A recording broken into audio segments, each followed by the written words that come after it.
Madam Deputy Clerk, the time is 7 p.m. I'm going to call this public planning meeting to order.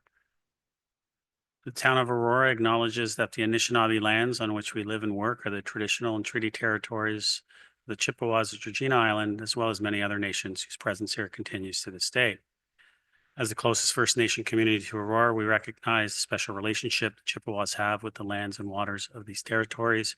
They are the water protectors and environmental stewards of these lands, and as a municipality, we join them in these responsibilities. We further acknowledge that Aurora is part of the treaty lands of the Mississaugas and Chippewas recognized through Treaty Number 13, as well as the Williams Treaties of 1923. Shared understanding of the rich cultural heritage that has existed for centuries and how our collective past brought us to where we are today will help us walk together into a better future.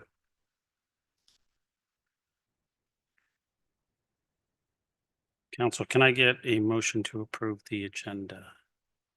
Councillor Gallo, Councillor Weiss, any comments or questions? Seeing none, I'll call the vote.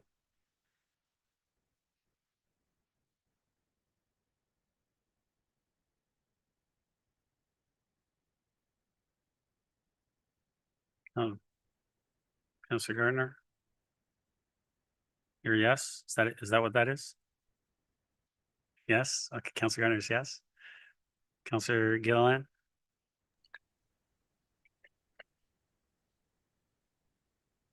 Councillor Gilliland?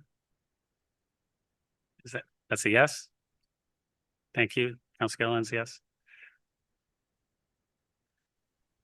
Yes, I submitted my answer. It should have been received by now. Thank you. Thank you. That carried. Any declarations of pecuniary interest? Seeing none. Welcome to Aurora's public planning meeting. The purpose of this public meeting is to inform the public and obtain public input regarding the proposed official plan amendment and zoning bylaw amendment application. For the planning application that will be considered by council tonight, the following process will occur. 1, town planning staff will outline the purpose of the planning application being considered. 2, then the applicant will be given an opportunity to make a presentation and address issues raised in the staff report or public concerns already filed. 3, following these presentations, members of the public will be invited to offer their comments or concerns respecting the item virtually or in person and may speak twice for up to 5 minutes each time. And 4, following comments from the members of the public, I will then ask members of council for their comments. It is very important that the town receive the correct names and addresses of individuals having an interest in the planning application.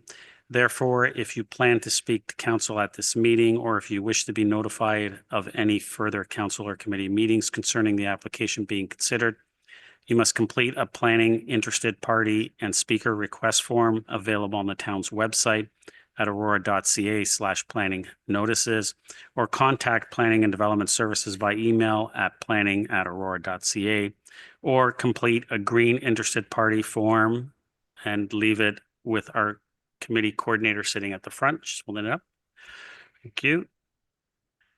Under the Planning Act, only the applicant has the right to appeal any decision of council on a planning application to the Ontario Land Tribunal. This public meeting is being audio and video recorded. Names, addresses, comments, and any other personal information are being recorded according to the Municipal Act and the Municipal Freedom of Information and Protection of Privacy Act.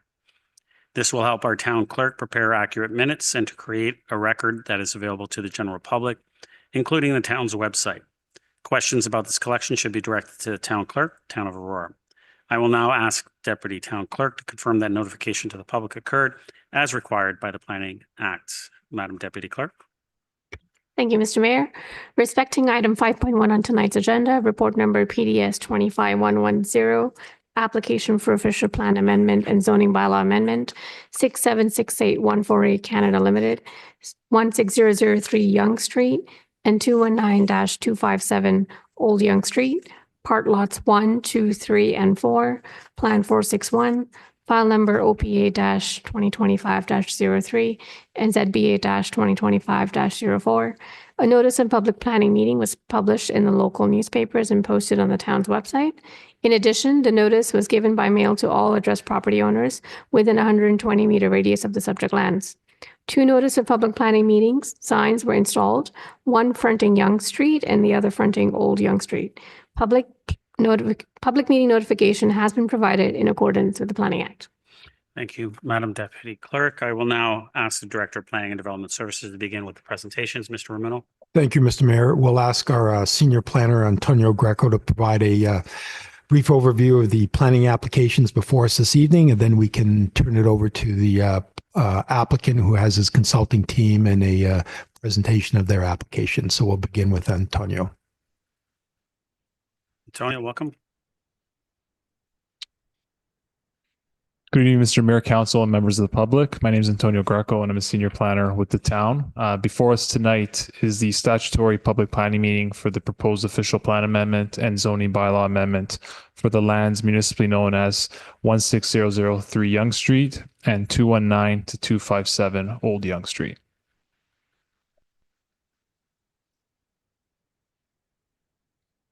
The subject lands consist of three distinct parcels working from north to south: 255 to 257 Old Yonge Street, 16003 Yonge Street, and 219 Old Yonge Street. These three parcels are located in the southeast corner of Yonge Street and St. John Side Road. 255 to 257 Old Yonge Street has a lot area of approximately 1.73 acres. 16003 Yonge Street has a lot area of approximately 1.64 acres. And 219 Old Yonge Street has a lot area of approximately 0.89 acres. The cumulative lot area for all three parcels is approximately 4.27 acres. The subject lands provide for a cumulative lot frontage of 168 meters along Yonge Street, 84 meters along St. John Side Road, and 170 meters along Old Yonge Street. To the north of the subject lands is St. John Side Road and a 4-story Hadley Grange apartment building. To the south is a condominium complex containing 90 townhouse units surrounding Terra Hill Circle and O'Hara Drive. To the east is Old Yonge Street, the heritage designated property known as the Bunker House, and existing residential dwellings that back onto the extension of Tom Taylor Trail and Atkinson Park. Lastly, to the west is Yonge Street with a pedestrian trail that parallels the Tannery Creek on the west side of Yonge Street, and just south, west of the lands is St. Andrews College.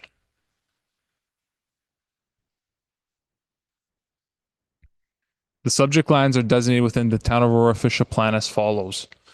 255 to 257 Old Yonge Street is designated as stable neighborhoods and a site-specific official plan policy number 3, which allows for medium density residential uses with a maximum building height of 3 stories.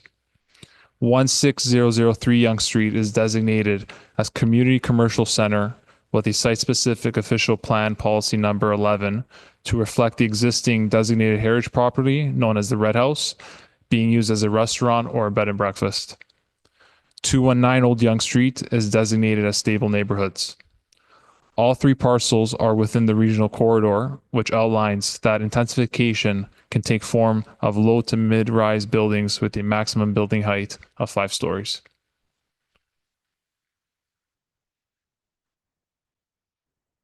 The applicant is proposing to redesignate the subject lands as follows. As shown in the above image, Parcel A, which is municipally known as 255 to 257 Old Yonge Street, will be redesignated to stable neighborhoods, environmental protection, and to identify the property as a designated heritage property. This parcel is the newly proposed location for the relocated heritage home. Parcel B, which is municipally known as 16003 Yonge Street and 219 Old Yonge Street, will be redesignated to medium-high urban residential and environmental protection with a new site-specific policy area. This parcel will be the proposed location for the 5-story apartment building.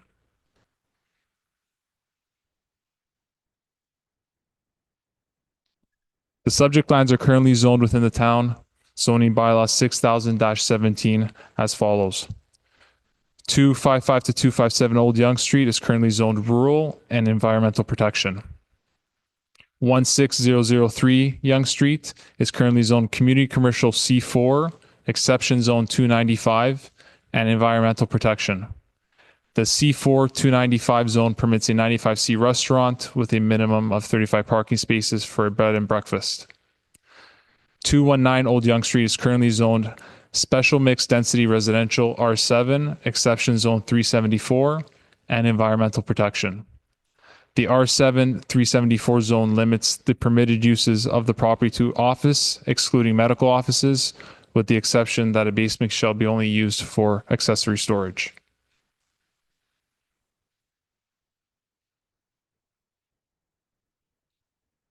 The applicant proposes to rezone the subject lands as follows. The newly proposed location of the heritage home, being 255 to 257 Old Yonge Street, will contain a detached first density R1 exception zone and environmental protection. The proposed location of the 5-story apartment building, being 16003 Yonge Street and 219 Old Yonge Street, will contain a second density apartment residential RE2 exception zone and environmental protection zone.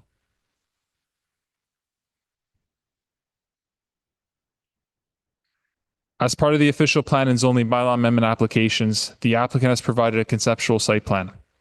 The conceptual site plan demonstrates the heritage structure to be relocated, refurbished, and expanded with a 2-story rear addition. Vehicular access to the relocated heritage structure will be provided along Old Yonge Street to mirror the existing driveways of the low-rise dwellings along Old Yonge Street. The existing driveway off St. John Side Road will be removed and replaced with the appropriate landscaping. Furthermore, a 5-story apartment building with 148 units, ranging from studio to 3-bedroom layouts, is also being proposed. The primary vehicular access for the proposed apartment building will be from Yonge Street. The access to Yonge Street will be restricted to right in, right out. An emergency access ramp from Old Yonge Street is proposed for use in emergency situations only.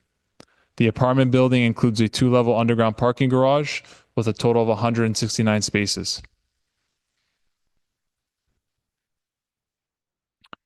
This slide provides some examples that were illustrated within the urban design brief provided by the applicants in their first submission.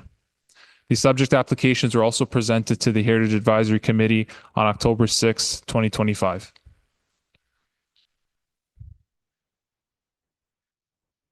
Staff have identified the following matters to be addressed: conformity to the provincial policies and other planning policies, review of the proposed site-specific zoning standards, refinements to the landscaping and building design along the southern edge of the site to strengthen privacy measures and create greater separation, the maintenance and management of stormwater on site, availability of municipal servicing capacity, and all technical matters will be addressed through the site plan approval process.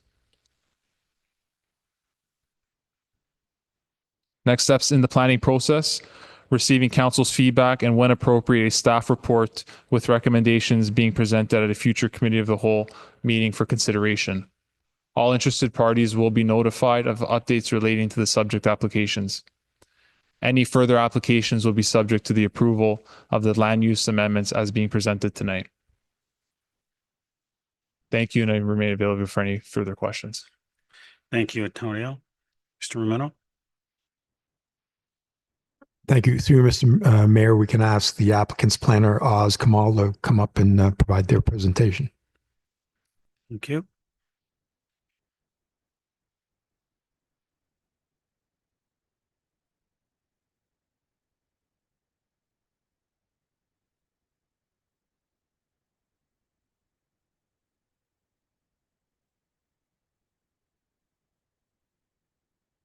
Good evening. Good evening, Mayor Marcus, and thank you for having us tonight.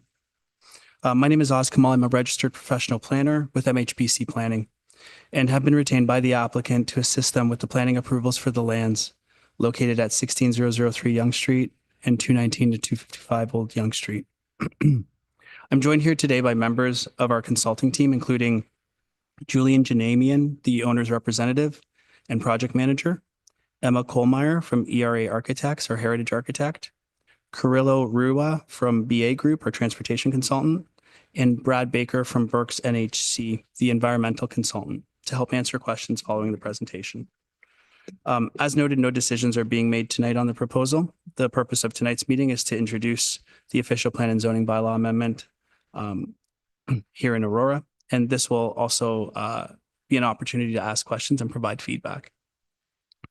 The proposal seeks, as Antonio had mentioned, the proposal seeks to establish the appropriate land use designations and zoning for a development to consist of a 5-story residential building and the relocation of the existing heritage house.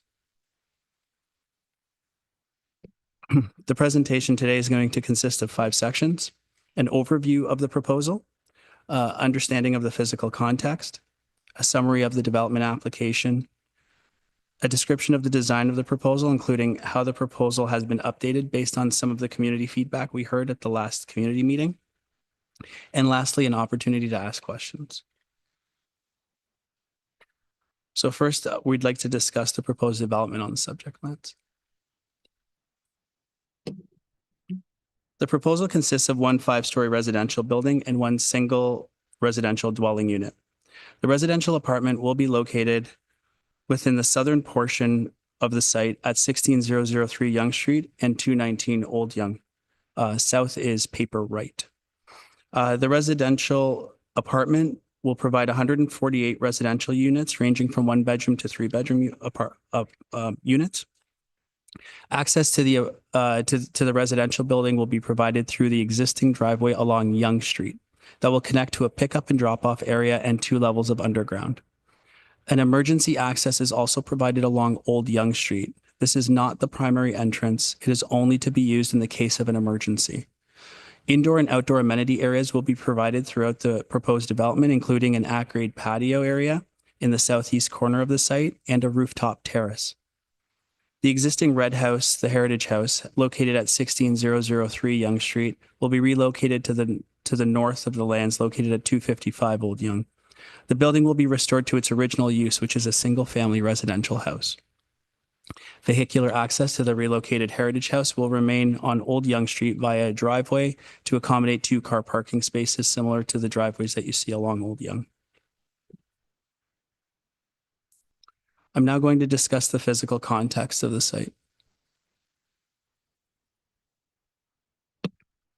The subject lands have a combined area of approximately 1.72 hectares, with approximately 168 meters of frontage along Yonge Street, 84 meters of frontage along St. John's, and 170 meters along Old Yonge Street. The immediate southeast corner of the intersection of Yonge Street and St. John's Side Road has been identified by the LSRCA as a wetland requiring appropriate buffers. There are 3 existing buildings located on the subject lands today, including a single detached dwelling, the former Oakland Hall, the Red House, that has been unoccupied for several years, and a vacant 2-story building as well. Topographically speaking, the portion of the lands that front onto Old Yonge Street are at a higher elevation than the lands that front onto Yonge Street to the west, which limits the developability of the west area of the site due to the significant slope and environmental protection along Yonge Street. This will be discussed in further detail later in the presentation.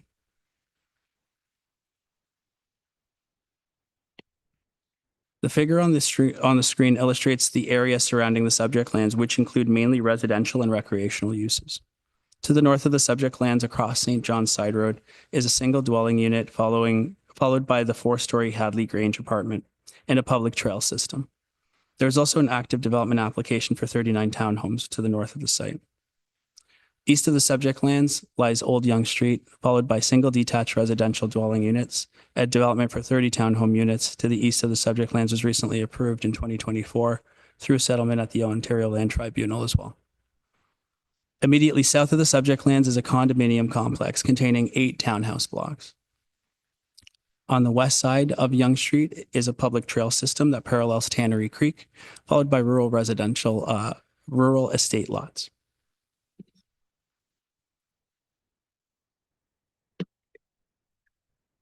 The proposed development has been planned and designed in coordination with the LSRCA to ensure that the proposed development respects protected environmental features on the subject lands. The image on the screen illustrates the environmental features and setbacks within the site. The blue hatching along the westerly border of the subject lands delineates the limits of the wetland contained on site. The yellow line is the long-term stable top of slope, and the wetland buffer and long-term stable top of slope limit the developable area of the subject lands to the eastern border of the site. The location of the apartment and heritage home have been determined in coordination with the LSRCA to support the protection of the environmental features on the site and the safety of future residents. The map on the screen shows transit stops surrounding the subject lands, including a Viva Rapid Bus Services route and York Region bus transit routes. The subject lands are just over 800 meters radius or a 15-minute walk to the Orchard Heights Viva Station to the south and the Savage Viva Station to the north along Yonge Street. The site is also within a 500-meter radius or a 7-minute walk to York Region transit bus routes to the north and south of the site, located at various points along Yonge Street. As you can see, the subject lands are served by existing York Region Transit. As Antonio had already provided an overview of the policy context governing the site, I'm going to summarize the development application and general conformity with the policy framework. In April of this year, we submitted an official plan amendment and zoning bylaw amendment application to facilitate the proposed development and bring the designation and the zoning of the subject lands into conformity with the York Region official plan, which designates the subject lands as a regional corridor intended to accommodate higher density transit supportive intensification. A future site plan application will be required to facilitate the proposed development. The applications we submitted were supported by several studies shown on the slide, including but not limited to an urban design brief, environmental impact study, functional servicing report, transportation study, and heritage impact study.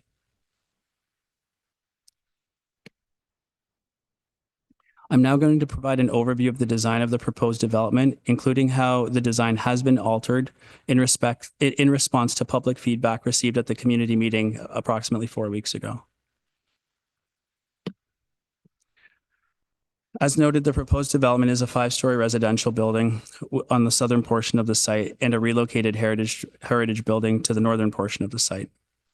The 5-story building is located at the southeast corner of the subject lands will be accessible from the existing driveway along Yonge Street. And an access on Old Yonge has also been provided, but again, it's only for emergency access only. The location of the building has been strategically chosen and appropriately set back from the wetland and located on stable lands, which is why the building sits along Old Yonge Street. The building has been planned and designed to allow for infill intensification that respects the existing residential uses in the surrounding community and creates a pedestrian-oriented public realm and achieves transit-supportive densities that increases the use or potential use of sustainable modes of transportation. The 5-story apartment building shows 3 stories along as 3 stories along Old Yonge and the south property line, with a 4th and 5th story step back from the property edges. The Heritage House, in terms of the Heritage House, the existing commercial building at 16003 Yonge Street will be relocated and conserved at the north end of the site at 255 Old Yonge, which is with the intent of positioning it in a more viable location that allows residents to enjoy the building. The structure will be reestablished as a single detached home with the driveway on Old Yonge, and that will contribute to the existing character of the residential neighborhood. The new location of the structure will increase the prominence and visibility of the heritage structure. This slide provides a more detailed understanding of project statistics. Again, the proposed development is a 5-story apartment building with a 2-story single detached heritage house and will provide a total of 148 residential units. The residential units will range in size from 1 to 3 bedrooms to accommodate a range of housing needs. The residential apartment will provide 3,007 square meters of amenity area, including just over 2,700 of outdoor amenity area and 290 square meters of indoor amenity area. Different types of amenity areas will be provided, including at-grade patios, a rooftop terrace, and a lobby area. Most of the residential units will include private balconies or terraces. The residential apartment will feature 2 levels of underground parking. More recently, with some changes, we were able to increase the total number of parking spaces to 171 parking spaces, which provides at least 1 parking space per residential unit and 16 visitor spaces plus 3 drop-off pickup spaces. Several parking spaces will be located at grade at the building entrance from Yonge Street for pickup and drop-off functions. The single detached dwelling will have 2 standard parking spaces along the side of the unit, accessed by the driveway. It's important to note that of the entire 1.7 hectares, almost 1 hectare of it is under environmental protection, which we are respecting.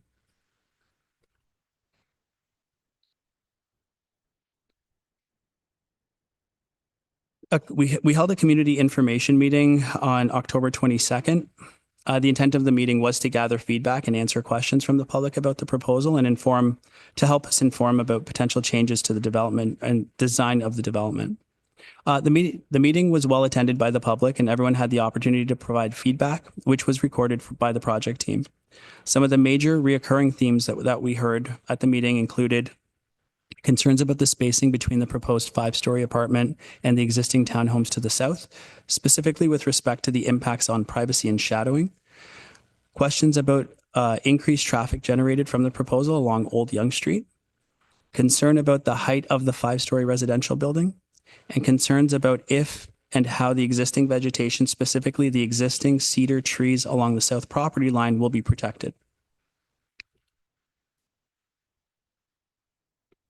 The project teams carefully reviewed the comments, and we're in the midst of undertaking some revisions to try to address these comments. What we were looking at is trying to make meaningful modifications to the design of the apartment in response to the community feedback. Again, I want to note that this is an iterative process. This isn't all of the changes. This is just where we're at today ahead of this meeting. So this will be an iterative process that we anticipate, and we'll continue to try and make modifications of the design in response to community feedback, including comments received at tonight's public meeting. To begin, what we've done is we've increased the below grade. So what you're seeing there is a below grade parking structure. We've increased the below grade setback of the underground parking structure from 1.2 meters from the property line to 3.9 meters from the property line. This required recessing the garage 2.7 meters and rejigging some of the internal works within the garage. This change has been made to provide an adequate tree protection zone to support the protection of the existing cedar trees immediately adjacent to the southern property boundary. These cedar trees are approximately 6 to 7 meters tall, provide natural privacy screening for the neighbors, the neighboring townhomes, and their preservation remains a key priority for us. In increasing the below grade setback, we've ensured that we still achieve the same parking ratio as previously provided at having 1 resident parking space per unit and at least 0.1 visitor parking spaces per unit.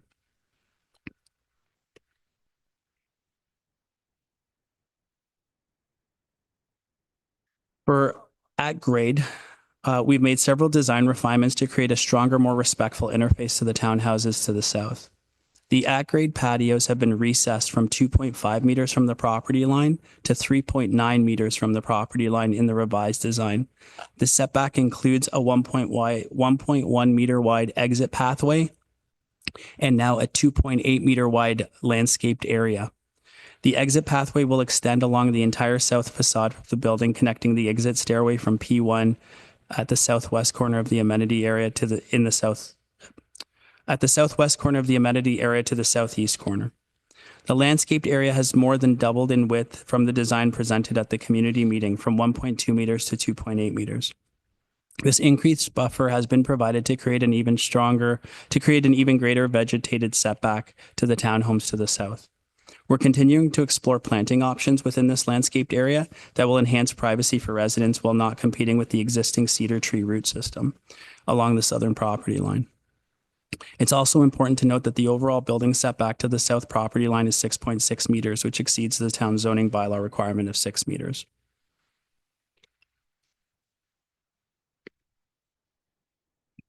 Above grade, we've made further refinements to the 4th and 5th floors, again, to increase privacy and future potential overlook on the adjacent properties, as those were major factors that we heard from the community meeting. The units on the 4th and 5th floor along the southern facade have been stepped back an additional 1.5 meters from the property line. So now they're set back from the property line it was originally 9 meters and it is now 10.5 meters. These adjustments required modifications to the size and layout of several of the units, but they meaningfully reduce overlook onto the townhouses to the south, which already benefit from the mature cedar hedge, which again stands at about 6 to 7 meters tall. Together, we feel that these design refinements strengthen the relationship with the neighboring townhomes by preserving existing vegetation, increasing setbacks, and enhancing landscape buffers. These changes are made to create a more compatible transition between the two developments and reflect the feedback that we've heard from the community. We want to emphasize again at tonight's meeting that this is an opportunity for dialogue and no decisions are being made. We remain committed to listening, engaging, and working collaboratively with the community and as this application moves forward.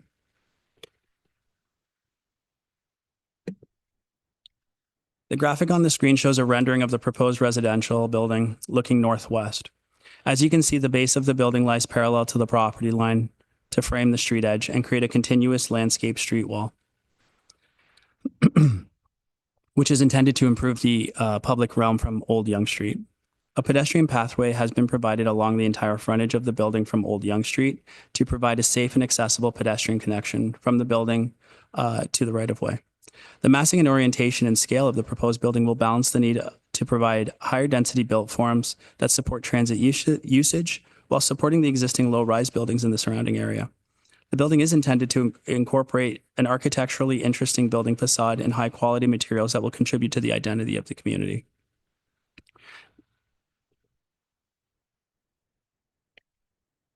This image shows a rendering of the proposed development looking south. In this image, you can see both the 5-story residential apartment and the single detached residential dwelling unit. The height, building footprint, and orientation of the proposed apartment building and single detached dwelling unit each have been designed to maintain compatibility with the existing uses surrounding the lands, including the residential uses to this east and south. As you can see, the development also incorporates a robust landscape open space system that naturalizes the frontage along Old Yonge Street and protects the existing wetland to the west.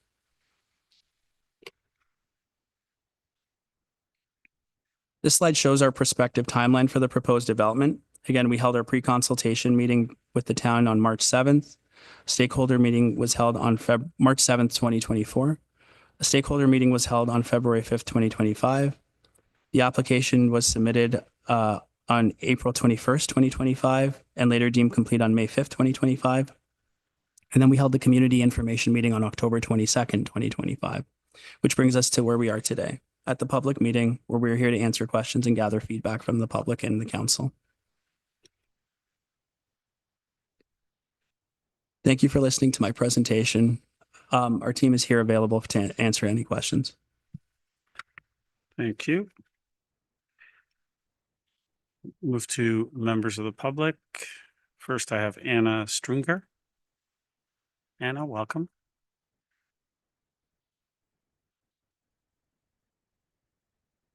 If I can just get you to state your name, and you have 5 minutes, and the floor is yours. Good evening, Mayor Maracas and members of the council. My name is Anna Strunger, and I live at 549 Tara Hill Circle, close to the proposed development at 1603 Yonge Street and 219-255 Old Yonge Street. Thank you for giving me the opportunity to speak this evening and to share the concerns of residents regarding the proposed development. Through you, Mr. Mayor, I would like to express our community's concern about the size, density, and overall impact of this development. Many residents believe the project is too intensive for the location and is not compatible with the established residential character of the surrounding neighborhoods. We are particularly concerned about the significant increase in traffic expected on Yonge Street and Old Yonge Street, both of which are already congested. There are also concerns about parking overflow, noise, loss of mature trees and green space, and increased strain on local infrastructure and stormwater management systems. Residents whose properties border the south side of the proposed development are especially affected, that's including me. Our homes will face exponentially reduced privacy, potential shadowing from taller buildings, and increased noise. Many of these homes currently back into quiet green areas, and this development would fundamentally alter the character and livability of their surroundings. While we understand the importance of growth in housing, it must be responsible, balanced, and sensitive to the existing communities. We believe that this proposal in its current state does not achieve that balance. On behalf of myself and many other residents, I would like to submit a community petition it's right here, that has been signed by 91 residents that live close to the proposed development and whose lives will be directly affected by this project. The petition respectfully asks the members of the council not to approve the application as presented, but rather work with the developer and the residents to come up with a better plan that better fits the site and at the same time preserves the established residential character of the community. Thank you so much, Mr. Mayor and the members of the council, for allowing me to speak today. And thank you for allowing the residents to have their voices heard on this important issue. Thank Should you, I Anna. submit Yes, this? if you want to just leave it with our committee Thank you. coordinator, and she'll make sure that members of council get a copy. Okay. Okay, next we have Jim Jackson.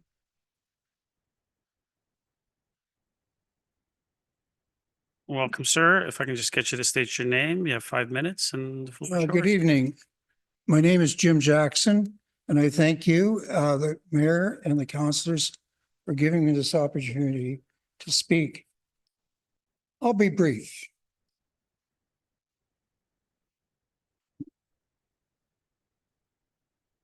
The future traffic flows on Old Yonge Street is an issue already, but it's going to be more dramatic, not only from this building, but from other new developments of townhouses on St. John's Side Road.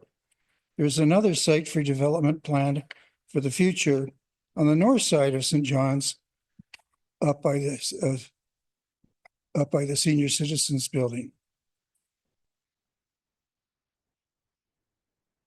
This plan of a 5-story building is not appropriate for the community. The nature and character of the neighborhood is going to change and be altered. The height of the building has a negative impact on the townhouses. The balconies of the apartments will overlook the back decks of the townhouses, and therefore our privacy is lost.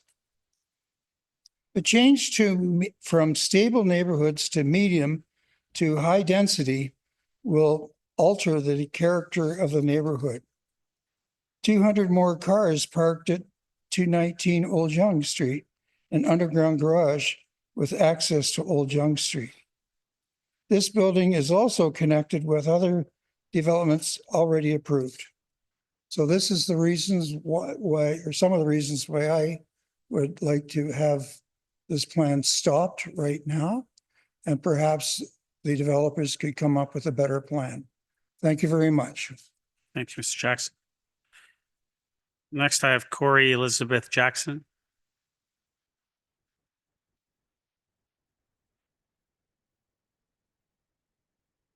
Welcome, ma'am. If I can just get you to state your name, and you have 5 minutes and the floor is yours.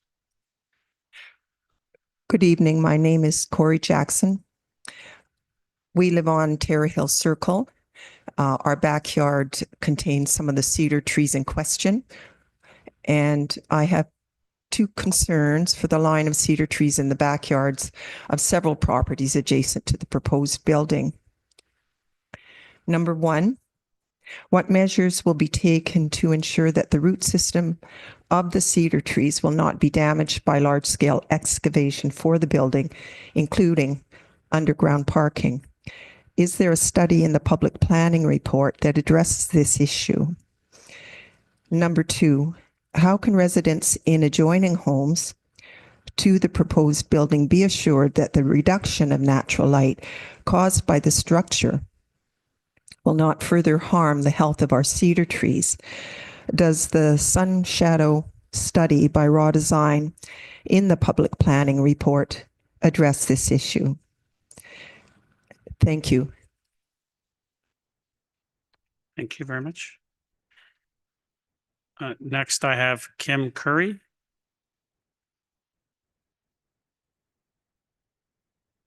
Welcome.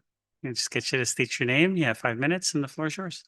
Hi, everybody. My name is Kim Curry. I live on Terra Hill Circle. I've lived there for more than 30 years now, so I'm probably one of the residents that's been there the longest. Over the course of the 30 years, The neighborhood has not changed very much. It's gotten a little bit busier, but it has been very stable. We are a close-knit, peaceful community. We are, there are children playing in the street and in the backyards. My daughter grew up in that house, and we explored the properties in question, visiting the ducks that are growing up there every season, and just watching the seasons change on that beautiful property. I have three primary concerns: the environment, the proximity to Terra Hill, and the traffic flow. So some of our concerns at the meeting at the public library were addressed, but not all of them. About 70% of the land is protected with no plan that we've heard to protect that protected land. There is one road in and out of the property directly through the center of that wetland, and 200 cars traveling on that road, potentially every day. In order to go south from that property, people will have to turn right onto Yonge Street, right onto St. John's Side Road, right onto Old Yonge, and right onto Batson in order to turn left at the corner of Yonge and Batson. So whether or not there is an exit from this apartment building onto Old Yonge, we're going to end up with the traffic there anyway. With respect to proximity to Terra Hill, I understand that they have proposed to step back the 4th and 5th levels of the apartment building, but the closeness of the building to Terra Hill still means it's going to loom over our townhouses, impacting, as my neighbors have said, the light and the trees. Those cedar trees that have been talked about already, they were planted by Mr. Eaton when he owned the property. They are very old trees, and I don't understand how the root system on those trees is not going to be impacted by the underground parking, and also by the people and the landscaping that is proposed to go on that southern border of the building. I also have environmental concerns with respect to garbage, potentially cigarette butts, people tossing cups out of their windows, whatever the case may be, directly into the wetland. There are a number of very mature trees on the property itself, on that almost 5 acres. We haven't heard anything about protecting those mature trees to the extent possible on the land that's being developed. So just to summarize, am I out of time? You got 1 minute left. Okay. As with my neighbors, we're not opposed to developing the land, but just we'd like to keep it in sync with the rest of the neighborhood. I would like to see it developed as a townhouse complex, maintaining the height and the density along with the rest of the neighborhood. And that's it. Thank you very much, everybody. Thank you. Next, I have Letta Dayfoot.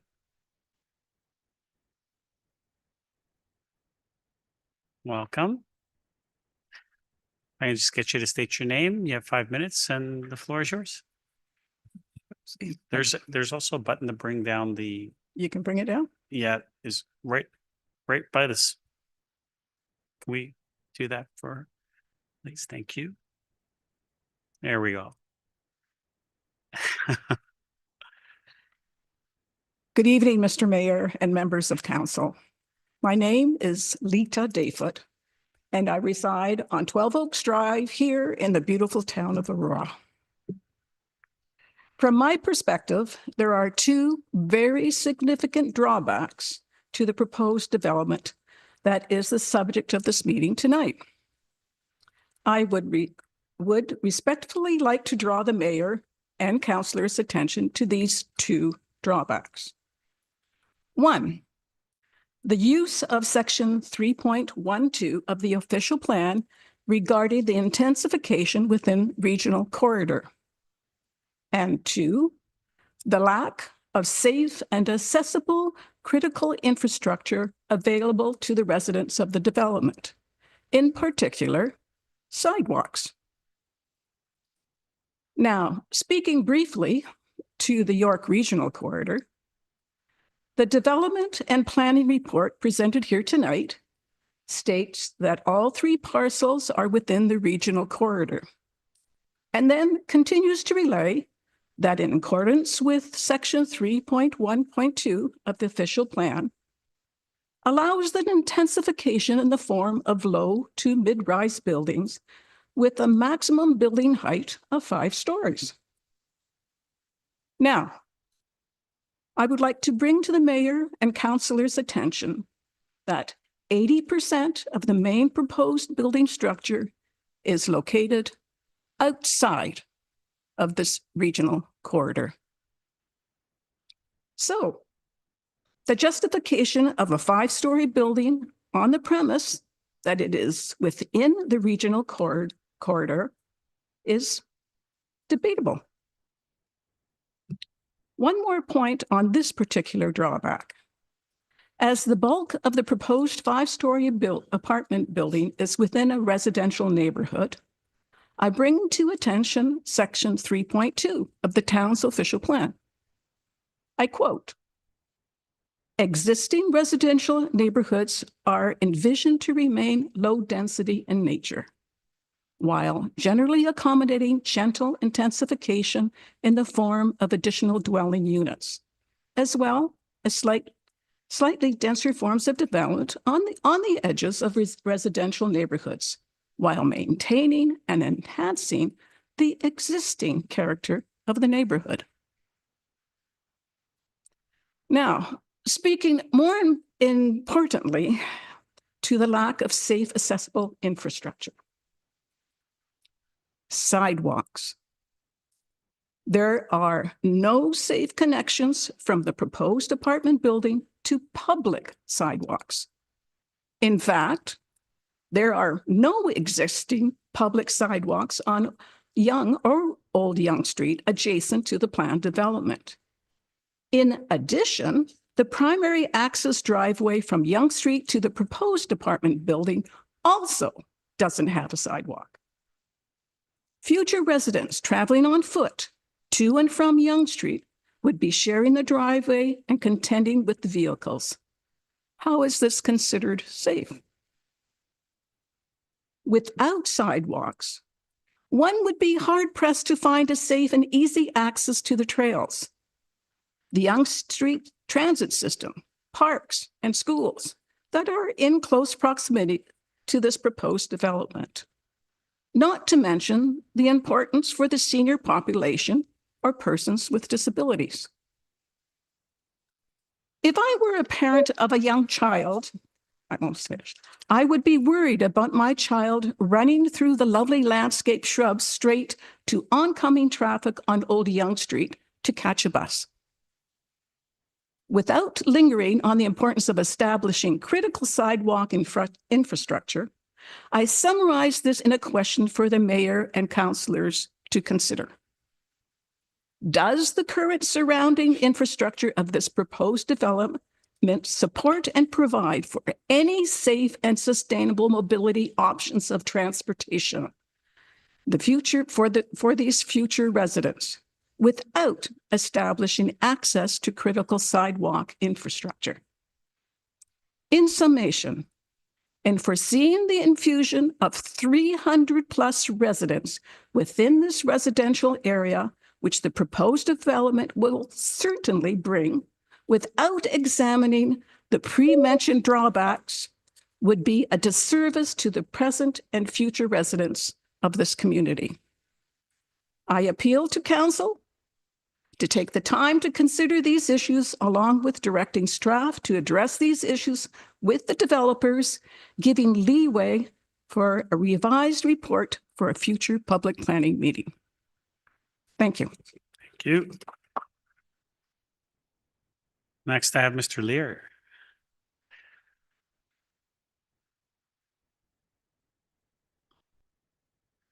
Welcome. If I can just get you to state your name, you have 5 minutes and the floor is yours.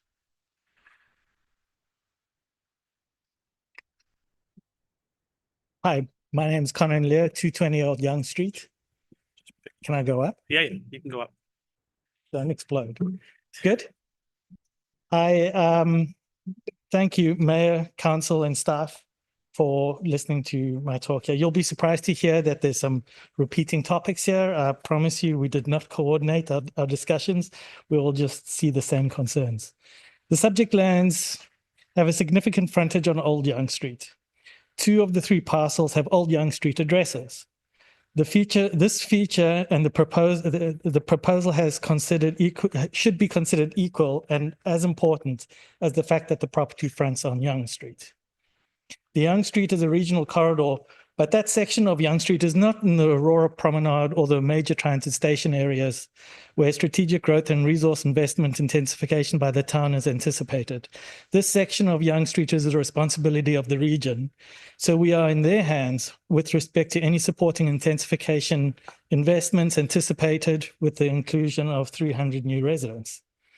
One of the fundamental principles of the OP is the protect stable neighborhoods. It's section 1(2)(e), where zoning bylaws of properties fronting onto Old Young Streets would fall under the guidance of stable neighborhoods and should not be considered a regional corridor.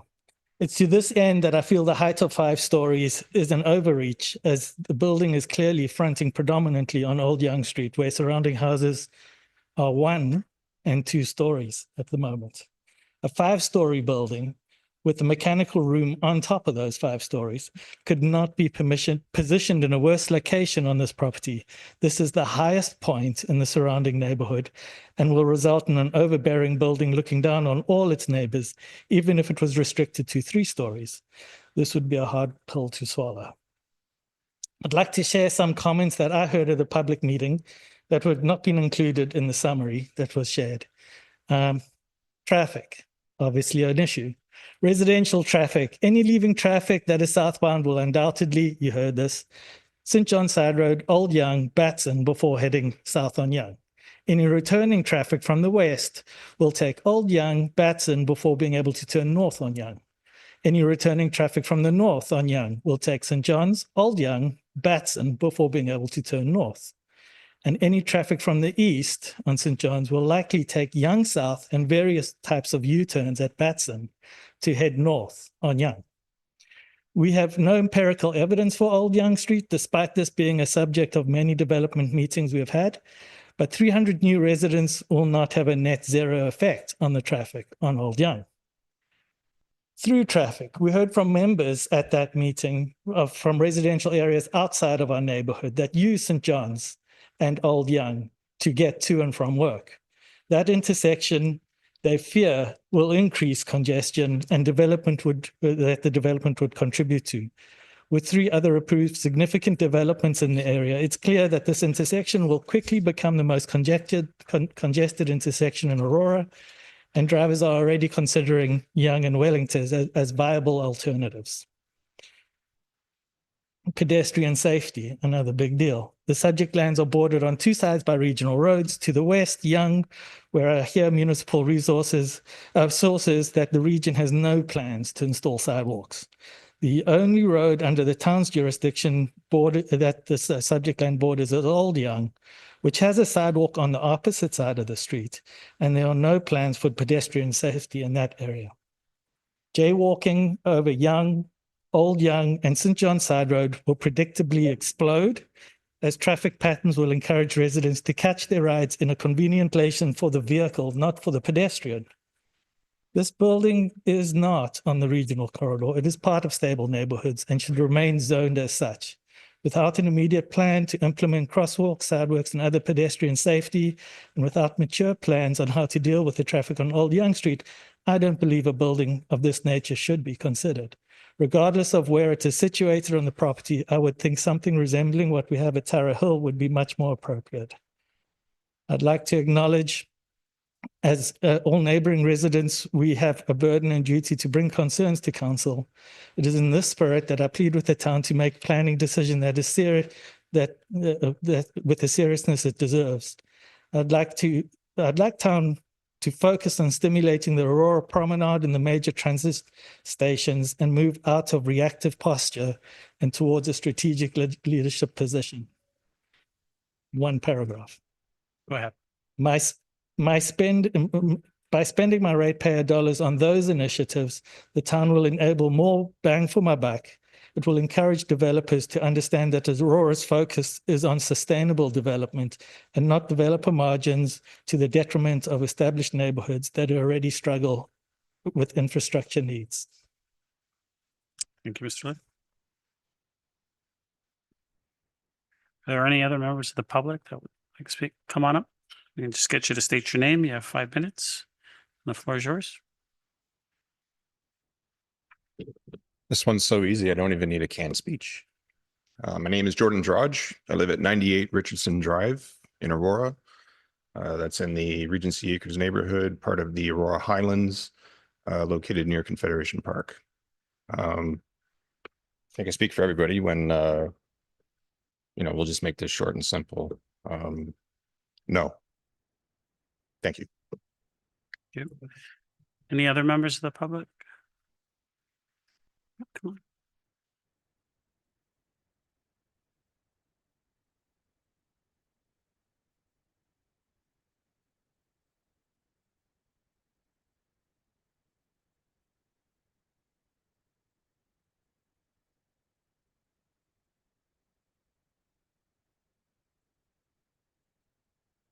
Welcome. Let me just get you to state your name and you have 5 minutes and the floor is yours. My name is Victoria Scott and I live on Tar Hill Circle. I have I share many of the concerns that a lot of my wonderful neighbors have shared prior, and thank you for letting me speak tonight. Just a few other things have come up for me. One of the other community members mentioned zoning is for 5 stories. And I'm curious that as this is being built on the highest part of the land, at the top of the hill, it feels like, is there accounting for how the 5 stories is, how it dominates maybe being at a higher elevation in the neighborhood, right? It's not kind of on the south part of the land. So that is something I'm curious about. I'm also curious if there have been any studies on how developments like this have impacted property values in neighborhoods that are similar. So when you add a 5-story condominium to mostly, 1- and 2-story lower size dwellings, how does that impact property values for the existing residences? As someone who just bought my house recently, I'm concerned about the value going down. And so would be interested if there's a study on that and if there's going to be any information on, how that's accounted for. And I would say in line with others, I do think that if development is to be there, that low-rise townhouses of a similar nature of the existing design of the neighborhood feels more reasonable and appropriate. And would be I would be much happier to see that as what is approved moving forward. So thank you so much. Thank you. Any other members of the public? Yep, come on down. Welcome. If I can just get you to state your name and you have 5 minutes and the floor is yours. Hi, I'm Sonia Rebus at 564 Tara Hill Circle. Thank you very much for this opportunity to speak. I agree with my neighbors who have mentioned the height, the traffic. I think another issue, not as great as the height, but the parking. There is no street parking on Yonge, and there's no close street parking to the proposed apartment. So these people, any visitors or if people have a second vehicle, they'll be parking further down St. John's or down the other residential roads. Again, because they cannot park on Yonge or close to the apartment. So it's going to affect the rest of the neighborhood as well. Like I said, it's a minor point, but it does add to the comfort of, everyone driving and the safety. Thank you so much. Thank you. Any other members of the public?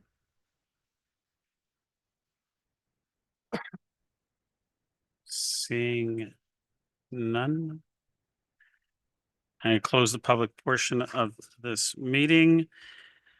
Council's recommendation that report number PDS 25-110 be received, and 2, that the comments presented at the statutory public planning meeting be addressed by Planning and Development Services in a report to a future committee of the whole meeting. Did someone want to move that recommendation?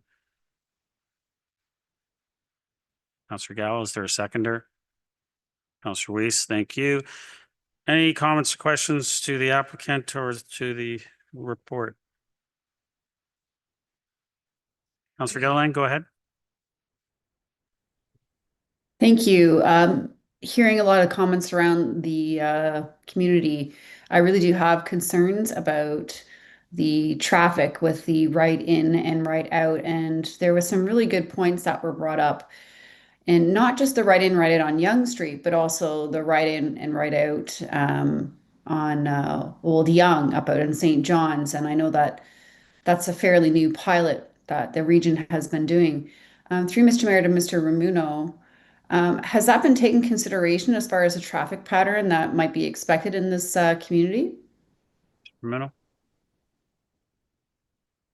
Through you, Mr. Mayor, yes, so as part of the background work, the applicant submitted a traffic study, so they would have to take into account the existing conditions and existing developments and future developments, and they would be aware of the constraints with the regional pilot project on restricting during peak hours turning movements onto Old Yonge. Councilor? Thank you. When they did this pilot project, I'm going to say I was not convinced about this pilot project to begin with, and I felt that it probably would not be successful. And to add this development with another right in, right out, I feel just adds to that. So I'm not convinced that this is the right approach. Through Mr. Mayor to Mr. Ramuno, is this a hard and fast decision by the region on this right in, right out on Yonge Street? Is there any appetite that the region may consider both exits? Ramuno? Through you, Mr. Mayor, and we've seen this elsewhere, not only in town, but throughout the region, wherever there's a proposal on a regional road. In most cases, the region is restricting access to right in, right out. So the current access to the former, Oakland Hall restaurant has a full turn move access, but with any redevelopment, the region will restrict it to right in, right out. They've done that elsewhere, St. John's, Leslie Street, Bayview. So, I mean, this is the a condition moving forward with any redevelopment along a regional road. Most of them will be restricted to right in, right out. Councilor? Thank you, but that doesn't mean that they couldn't ask for it, from what I'm assuming, because it just seems in this particular area, it might not be appropriate. They could ask for it technically. Ramuno? Through Mr. Mayor, they could. I think they already have. I think the other issue here and why the region is restricting right in, right out along this portion of Yonge Street is because of the future next phase of their dedicated BRT up Yonge Street through this section, similar to section in Newmarket and Davis. So there'll be a future dedicated rapid bus transitway there, and they are restricting access points, because there will be eventually a median along the busway along that center lane on Yonge Street. Councilor? Thank you.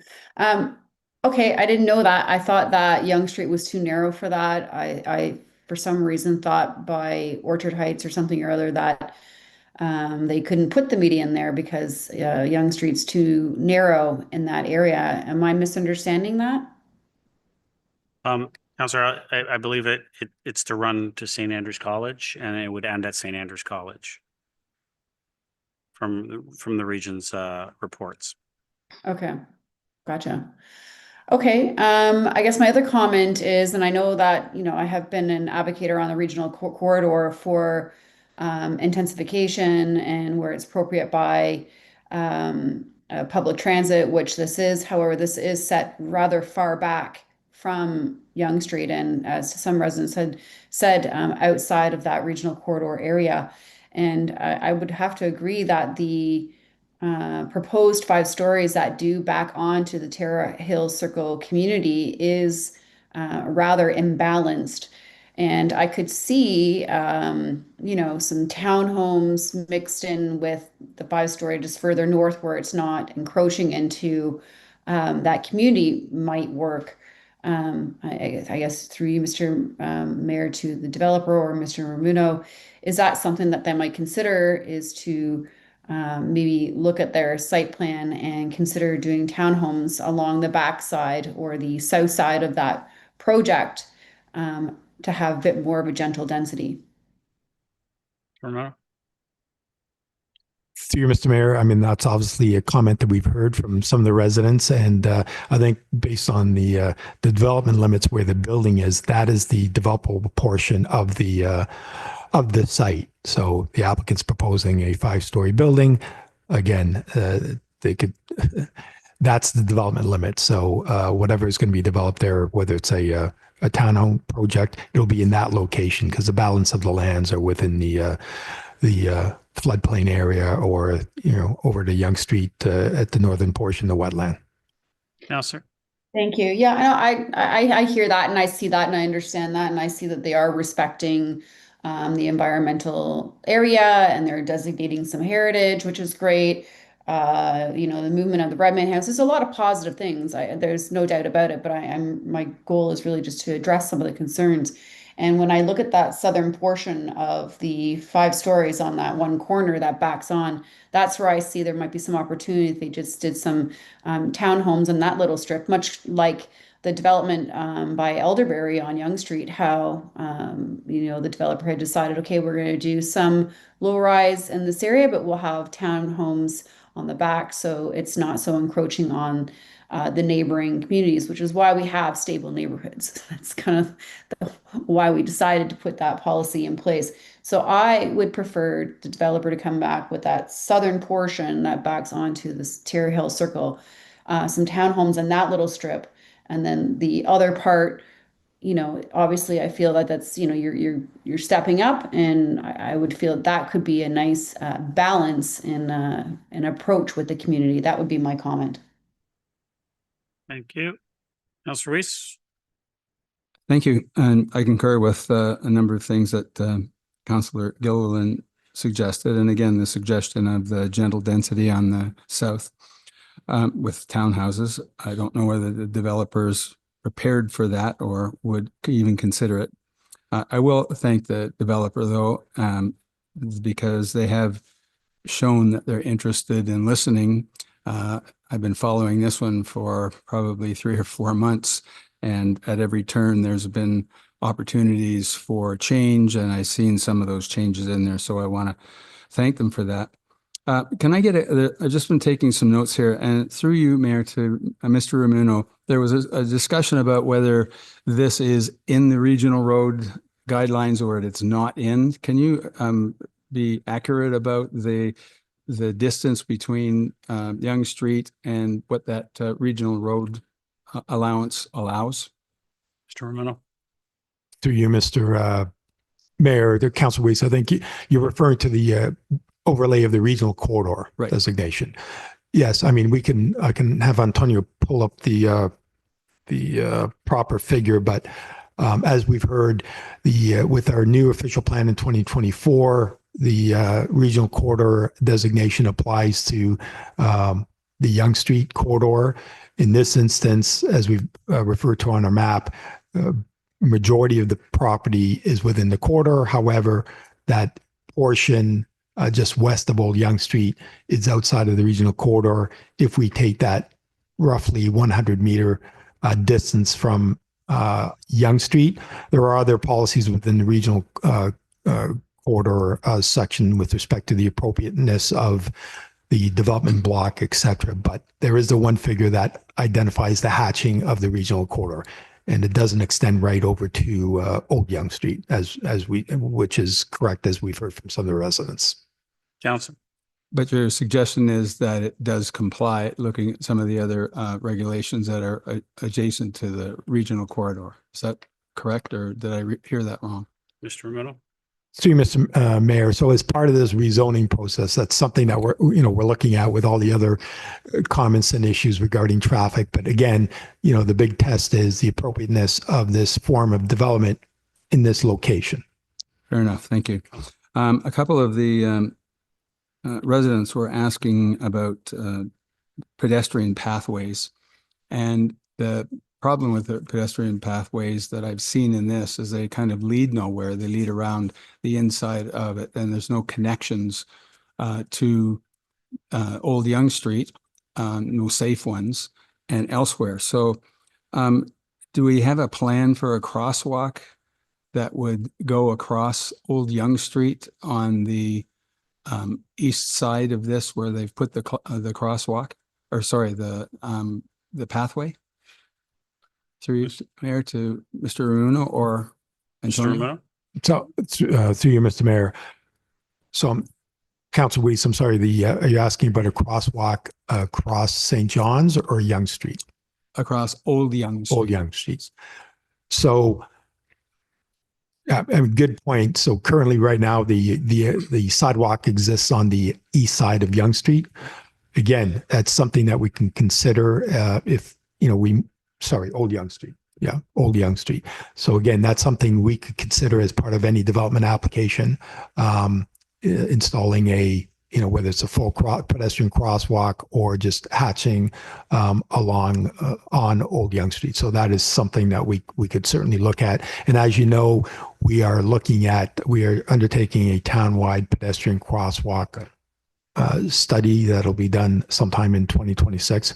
But that's a comment that we'll duly note for this application moving forward. Okay, thank you. Thank you again. The other question that seems to come up regularly is the suspicion about the emergency access, and you and I had spoken about it briefly before. But could you let the public know and some of the residents know what that emergency access will be used for and what it will not be used for, so they're really aware of what the emergency access purpose is? Mr. Romano. Certainly, through you, Mr. Mayor. So yes, the existing emergency access onto Old Yonge Street was approved, I guess 20 years ago when the commercial use was approved for Oakland Hall. And that, again, it's strictly for emergency purposes. In case the existing driveway access from the site onto Yonge Street for some reason is blocked due to an accident and emergency vehicles need to get on site, they would then use the emergency access onto Old Yonge Street. But the existing or future emergency access onto Old Yonge Street would not be available for any residents that would be there. It's strictly for EMS vehicles in case there's an issue with a blockage on the Yonge Street and the existing driveway on the Yonge Street. Counselor. Okay, thank you. And I heard a lot of discussion about the concerns of some environmental factors. The first one being the maintenance of the cedar trees that have been there for years, and there's concerns about the underground parking perhaps interfering with the roots and other kinds of construction. Have we had an arborist report, or has an arborist report been done by the developer to ensure that kind of safety around those trees? Mr. Romano.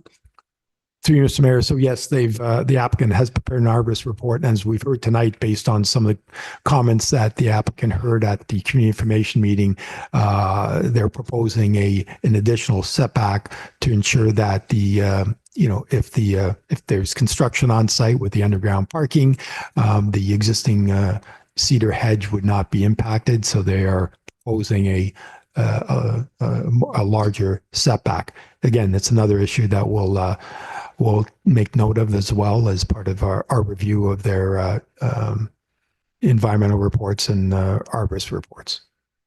Counselor. And likewise, I guess the question that everybody's concerned about is those wetlands and the protection of the wetlands and garbage collections and things of that nature. Is there a plan, or does the applicant have a plan for wetland protection? And I assume that, I know I've heard before, we have a garbage collection area, and so that's not going to be that big of a problem, I doubt. But can you talk to me about, or tell the residents about what the wetland protection might be? Mr. Romano? Through you, Mr. Mayor. So the Conservation Authority is involved in a review, and they've obviously seen the application. The development limits have been set. So the applicant has shown us the area of disturbance. So the wetland area and the buffer cannot be disturbed, nor during construction. So if construction were ever take place, there'd be a construction management plan regarding to ensure that there's no impact on that wetland and that buffer. Moving forward, we've had this situation elsewhere in town where there is development near existing significant woodlands or wetland features. There's also clauses on purchase and sale agreements, educational material that are provided to new residents. But again, the development limits have been established. The wetland areas buffers are no-go zones. They are not to be disturbed. Councillor. Thank you. I see two others that are waiting, so I'll just yield the floor to them. Councillor Gallo.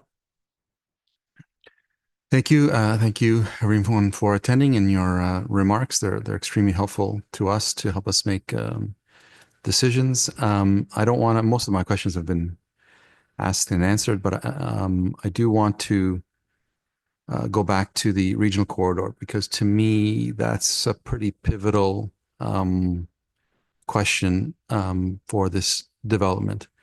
And I'm hearing a lot of different things. I'm hearing 80% is outside of the developable area. I'm hearing 100 meters. I'm hearing there might be other policies at the region that are in play. We really need to nail this down. To me, it is pivotal for this development. And through you, Mr. Mayor, if appropriate, would the applicant's team, someone from there, speak to their perspective on the regional limits and what they have found?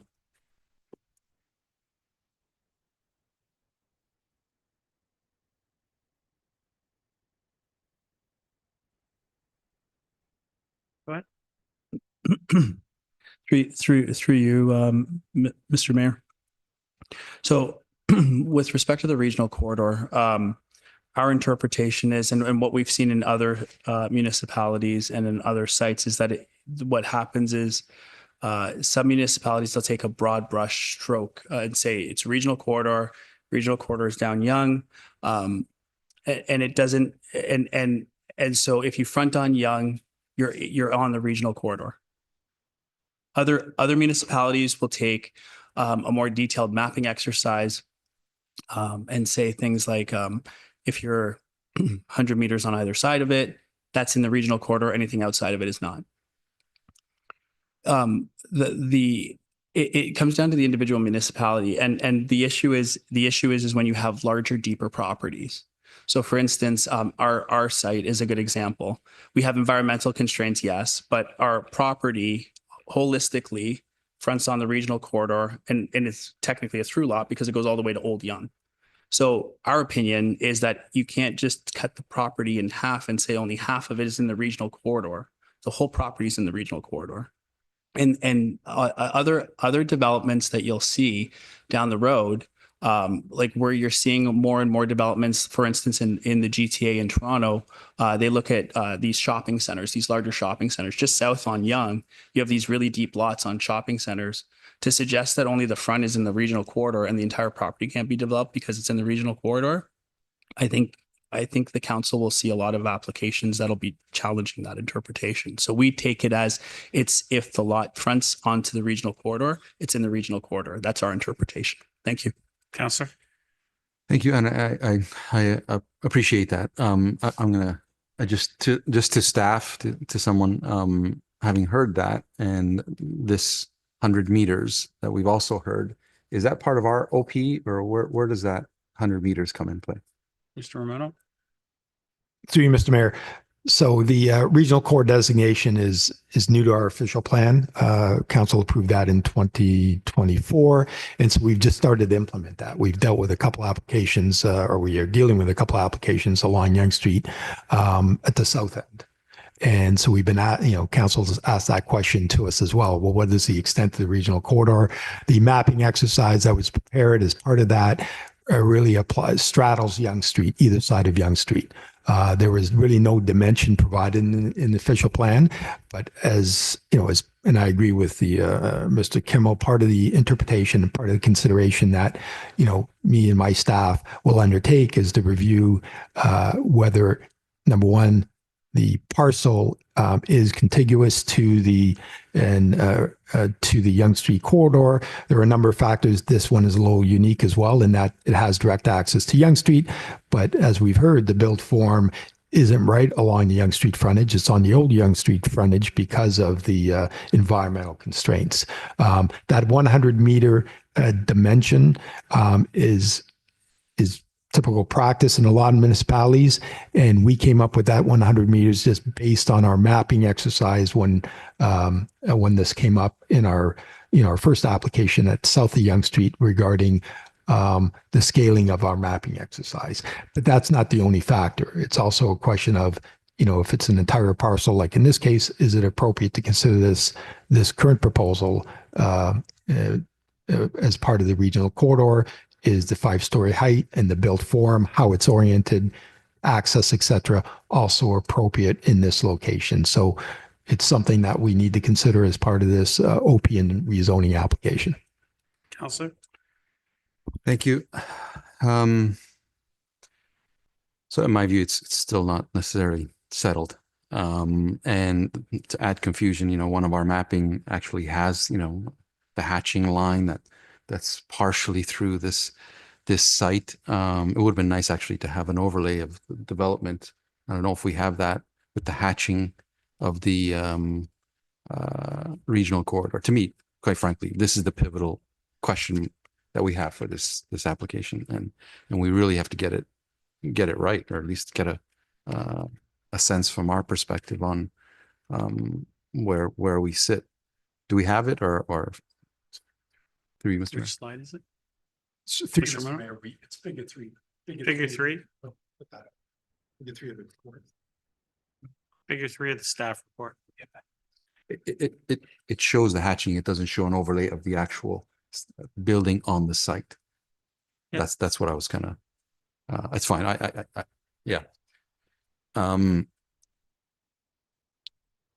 Okay, so I think I'll leave it at that. I think there's still some work to be done to identify, because again, that's to me a very pivotal question that needs to be answered.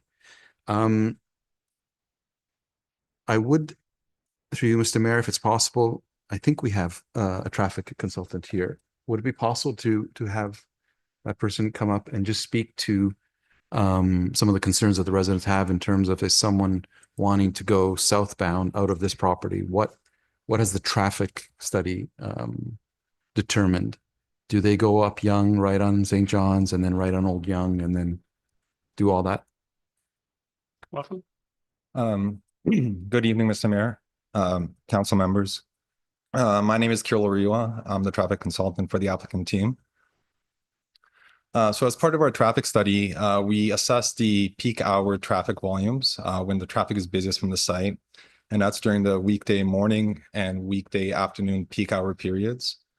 And through that study, we found that there's approximately 50 to 60 two-way trips coming from the site, which is about one vehicle a minute during the peak hour.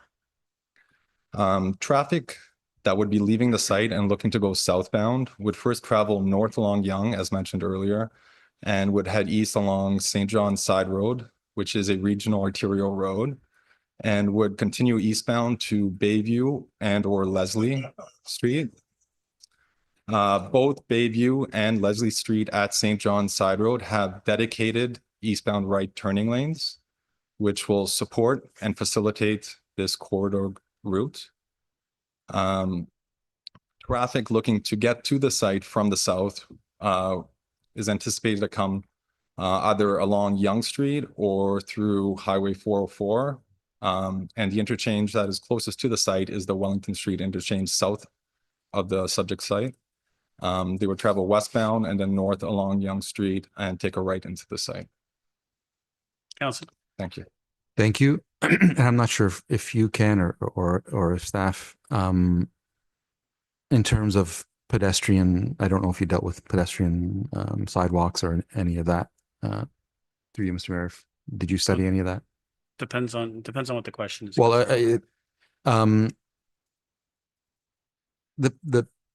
the method of travel that if this development moves forward, the residents in there, where would they typically go?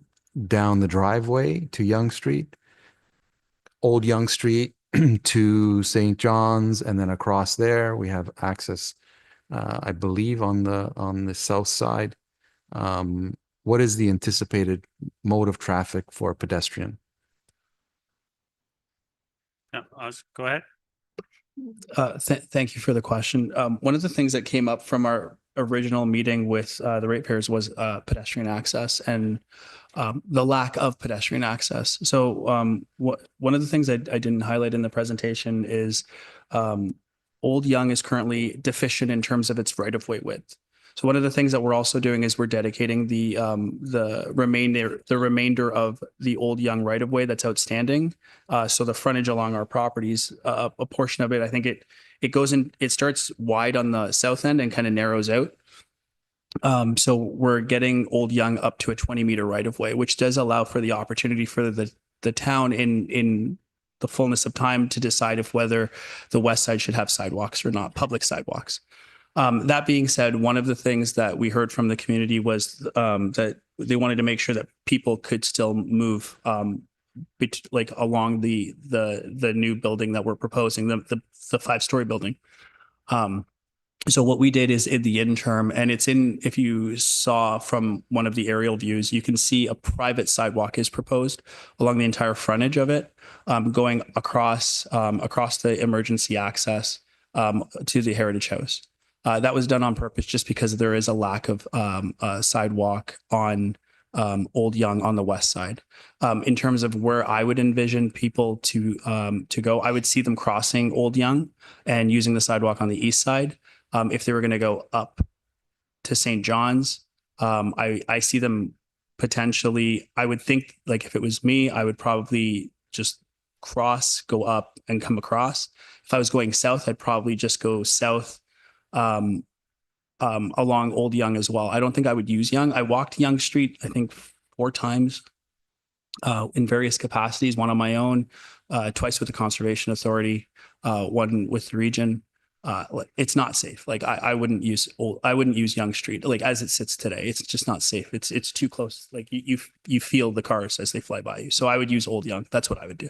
Council. Thank you. Yonge Street has, on the west side, has sidewalks, and is there a sidewalk on the south side of St. John's between Old Yonge and Yonge Street? There is. So okay, so access to that path on the west side of Yonge Street, you can easily get it from Old Yonge Street, go west on St. John's, cross over Yonge Street and into the path system. Because I'm hearing this, the comment, and one of the things we'll look at when we take in the totality of the comments is maybe there's an adjustment to be made. Maybe we extend it a little bit more. We can talk about that. That's one of those things that we're willing to look at. Thank Counselor. you. Sorry.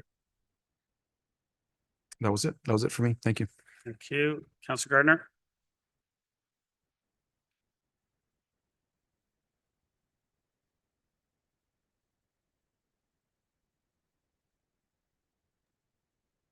Thank you, Mr. Mayor. I couldn't get my mic on. I thank my fellow councilors for all of their excellent questions. I feel a little more comfortable now about the traffic because the traffic has many options. Going right on Yonge Street, go to Newmarket, they can go to the 404. Bathurst. I don't think that many people will be doing the right, and then interfering with the neighborhood. I am worried about, I mean, it seems like a minor thing, but it's not, in my opinion, the trees, because the protection of the trees is only as good as the person who's standing watching out for them. So through you, Mr. Mayor, perhaps to, is it Mr. Kamal? Go ahead, ask your question. I want to know, I mean, we have a study that says those tree roots can be protected, but how are we going to ensure that during the building of the underground, that they are actually protected? Go ahead. Thank you, through you, Mr. Mayor. Thank you for your question. So as I had noted in the presentation, one of the things that we did hear loud and clear was the protection of the trees. I think Mr. Ramuno talked about it briefly. One of the things that you typically require when you're getting to that next phase, if the OP and zoning gets approved, we have a site plan application process. And in that site plan application process, a standard requirement is a construction management plan. And in that construction management plan, you have to show it's not just how the trucks come in and where the piling is. It's about tree protection, tree hoarding, all of those things that go with that. We also have an arborist on our team, not here tonight, but we do have an arborist on our team, and we've been reviewing it and are continuing to review the tree issue with them to make sure that the roots are going to be protected. The idea here is we've increased that underground setback by 3.9 meters. They believe approximately 3 meters is needed to protect the roots properly. And then that leaves 0.9 meters for construction piling, if you will, off of the tree protection zone. We think we've got it, but we are still looking at it. If there's additional tweaks required, I assure you, we're going to make them, because that preserving that cedar hedge is paramount for us. Councillor. Thank you. Did I have your last, please don't go away. Did I have your last name correctly? Is it Kamal? Yes, Kamal. that's correct. Yep. Thank you. You gained a lot of credibility with me, having been to more than 20 years of public meetings. You conducted a very attentive and respectful public meeting. I want to thank you for that. And I will take your word that these trees are going to be protected, because all of us on council will hear if they're not. Thank you. My main problem with this is how it's going to affect the neighborhood. And in our official plan, we do have this idea of transitioning. And this is just an abrupt, here they are, here we are. There's no transitioning here. And I don't know if you want to call it gentle densification or whatever the word is, but it's not what we've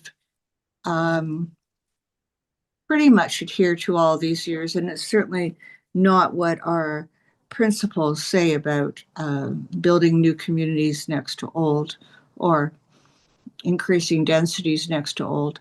So I can understand why not only the people at Terra Hill and but the people across the street at Pittypat and all those other lovely streets are upset about this, I have to call it an abrupt change. And then, of course, the top floor is a whole other matter with the amenity area, which I think is fantastic for the new people who are going to live here. So I don't know if it's possible within the scheme. I know it's possible, but maybe not within the scheme of profit, to perhaps do that very southern boundary as townhouses. I don't know if we could do stacked townhouses. That may not work. Through to Mr. Mayor, to Mr. Ramuno, what's the difference between a row house and a townhouse? Ramuno? Through Mr. Mayor, so row house is another term for a townhouse, but there are different types of townhouses. I mean, street townhouses, that your typical street townhouses that have frontage on a public road, or block townhouses within a private development similar to Terra Hill on private roads.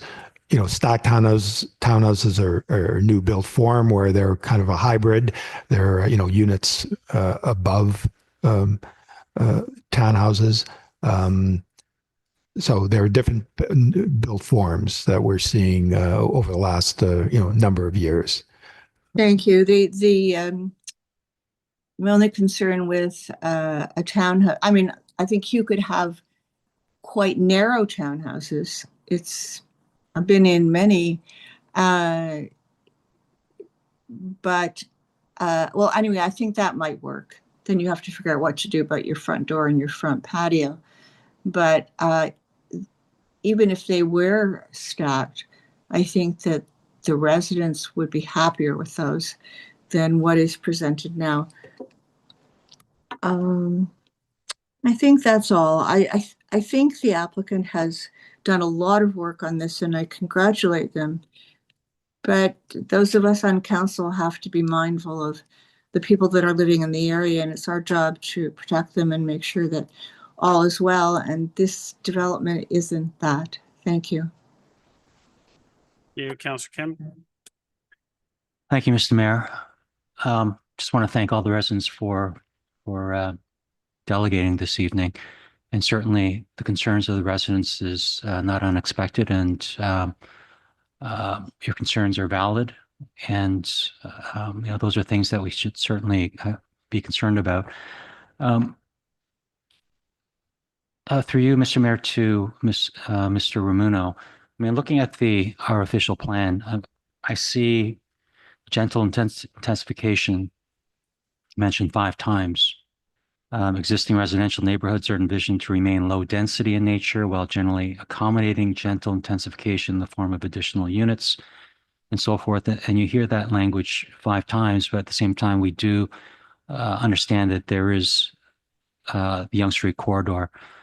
So from your interpretation in terms of what would take precedent here from your perspective and from the interpretation of the Ontario Land Tribunal, would they consider the Yonge Street corridor as a higher priority compared to gentle intensification? Mr. Romano. Through you, Mr. Mayor. So again, yeah, we do have the regional corridor designation that covers a good portion of this property. One of the other factors for consideration is, again, the access to public transit, and Yonge Street being a transit spine. Is it walkable for for future residents to Yonge Street and available transit? So we know Yonge Street is a transit spine. We're also hearing concerns about the lack of sidewalks along that stretch of Yonge Street. There are other options with respect to sidewalks along Old Yonge, St. John's, west side of Yonge Street as well. So these are all considerations that we've got to take back with us. Again, our policy, our official plan does have overall objectives regarding, speaks to compatibility, gentle intensification. But in this instance, we are dealing with the regional corridor, so we need to, and ultimately be a council decision on, whether the proposal or version of proposal that's in front of us, is appropriate and is in keeping with our general objectives of a regional corridor and intensification along this stretch of Yonge Street. Again, I think the applicant has heard some of the comments this evening. So have we. There's also, when it comes to built form and what is appropriate with respect to height, as Councillor Gardner has mentioned, townhomes or lesser built form, lesser height.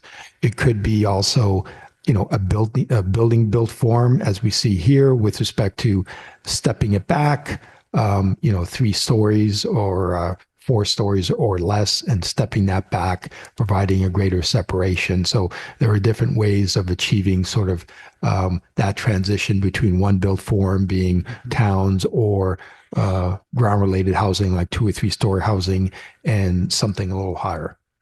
Counselor? Thank you, Mr. Rumino. It's been talked about by residents and by my colleagues earlier about the potential for townhouses. So while the applicant is here, if I can ask the applicant, Mr. Kamal, if you can respond in terms of, is there even a remote possibility that perhaps townhouses or stacked townhouses fits into your P&L so that is a potential option, or have you already done that study and that's really not an option based on the economics here? Mr. Kamal? Thank you. So one of the things that I think is important to know and is that prior to the current owner of the property, there was a previous owner to the property, and they were looking at development as well. And they had a different planning consultant, and then they brought me in. And the first thing that I suggested to them was townhouses, looking at the area. And at the time, it wouldn't pan out because of the cost to move the heritage house, the cost associated with the slope stability and all of the things that go with that to be able to put buildings on it. It didn't pan out for them. They subsequently looked at, and I can tell you because they're not around anymore, but they looked at a 7-story building in this area. I said no.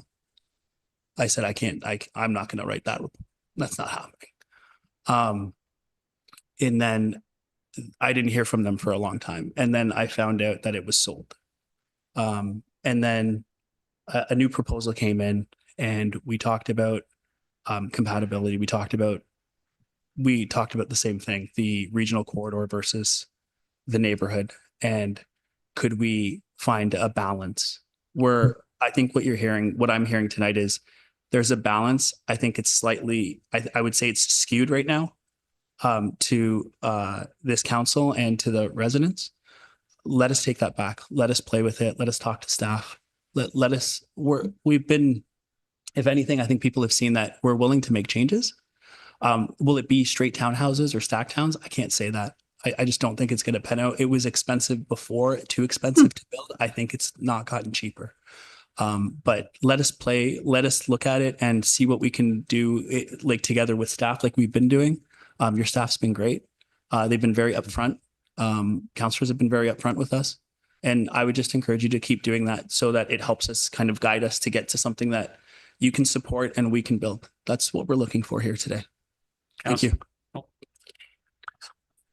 Thank you.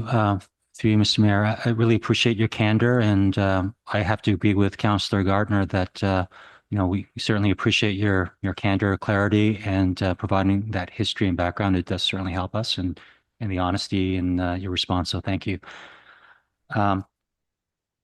We've dealt with Yonge Street corridor issues before. This is certainly in the gray area in terms of there is a broad stretch between Yonge Street, with the EP area,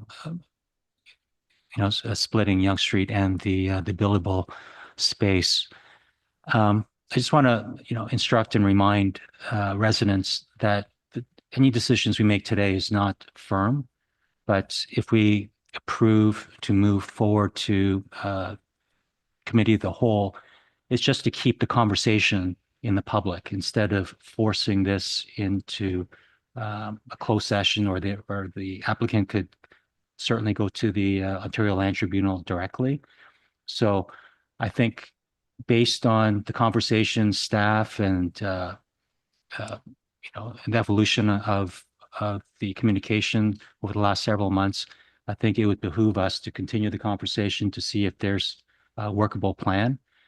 If we reject the application now, it would certainly be no dialogue any further, and it would go straight to the Land Tribunal. So I think between now and committee of the whole.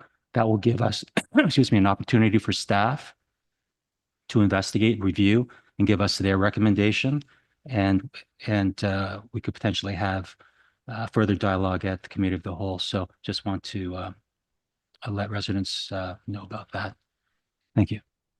You, Councillor Gilliland, second time. Thank you. I think Councillor Kim kind of said everything that I was about to say. But I just really wanted to reiterate my position and the fact that I did relocate that mapping of the regional corridor in the report for the residents if they want to look. It's on page 19 of 61 of the report. And it does show that a large portion of the development is outside of that regional corridor. And what I would ask of the applicant is, consider a hybrid development. I know that we had a similar situation down on Yonge Street on the west side around Elderberry, and the developer there had, obviously the circumstances of the developable area were different, but it was similar in the sense that portions of it were in the regional corridor and portions of it weren't. And so portions of the development, they ended up having some of it with some townhomes and some of it with some 5, 6 stories. I can't remember the exact number of stories on the same property. And maybe there's some opportunity there. So at least the performer works in this development and everybody can kind of meet in the middle and come to a happy resolution. So those are my comments, and hopefully you will take a look and consider that as part of your discussions if we move forward tonight. Thanks. You, Councillor Gardner, second time. Thank you, Mr. Mayor.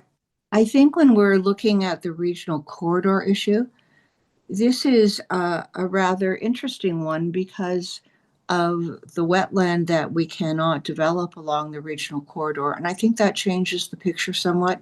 So just to planning, I think it's very different than what the region was thinking about as a regional corridor, as a transit corridor. Thank you. You, Councillor Reese, second time. The only thing that I haven't, it's on my list is the status of the Heritage Building. I wasn't at the Heritage Advisory Committee, but it was being discussed. Are you satisfied through the Heritage Advisory Committee that there's no concerns about the move of the Heritage Building and the design of things that are about to happen? Through you to Antonio? Through Mr. Mayor to Councillor Weiss. So it was presented to the Heritage Advisory Committee back in October. They were generally supportive, just subject to some urban design changes for the Heritage House. But all in all, they were supportive with the relocation and the proposed design as presented. Thank Councillor? you. There I am. Thank you. You, Councillor Gallo, second time. Thank you. And I'll be supporting this to go to the committee of the whole. Just as a reference point, I'm really glad my colleagues on this side of the table have realized, and I think many of you, I really upset at 65 St. John's because I was the only one who voted in favor of that application going to the committee of the whole because I wanted it to be public. And I'm really glad to hear my colleagues have now realized perhaps that was an error and this is the best approach to take so that all of you can hear all of the discussions in an open forum versus behind closed doors. So it is the most appropriate way to move forward. And again, and I'll agree with Councillor Kim that this is not an approval. This is giving them their best foot forward. And then when we have all of the information, we can make informed decisions. And that's the appropriate way to move forward. Thank you. Any other comments or questions? I did hear one thing, a reference about GTA Toronto and how they look at the regional corridors. I mean, I just want to say we're not Toronto. We're not Toronto, nor do we want to be Toronto. But I know you get that, but I'm sure you knew I was going to pick that comment out. But what I will say is, yeah, there is a difference in the most appropriate way of how we deal with applications. When they're close, yeah, definitely, let's move to committee. When they're far off, like if they came here with a 20-story building, we're definitely saying no. we're not going to keep working through the process. To me, that's a very simple way of looking at it. This is close. We're going to work. The applicant has a willingness to work, which we appreciate. The community has made their concerns known. Council has made their concerns known.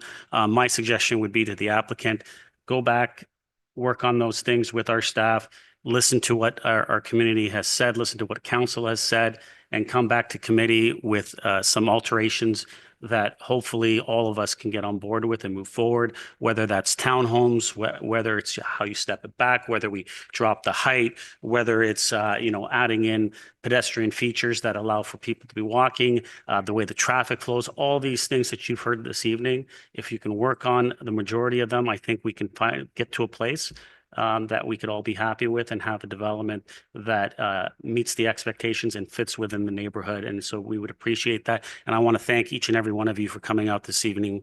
We always appreciate having the public here. Please take a green form so you can be notified when this does come to committee, because we'd love to have you back when this does, so we can make sure that your comments are again heard by this council. Okay. With that, I will call the vote.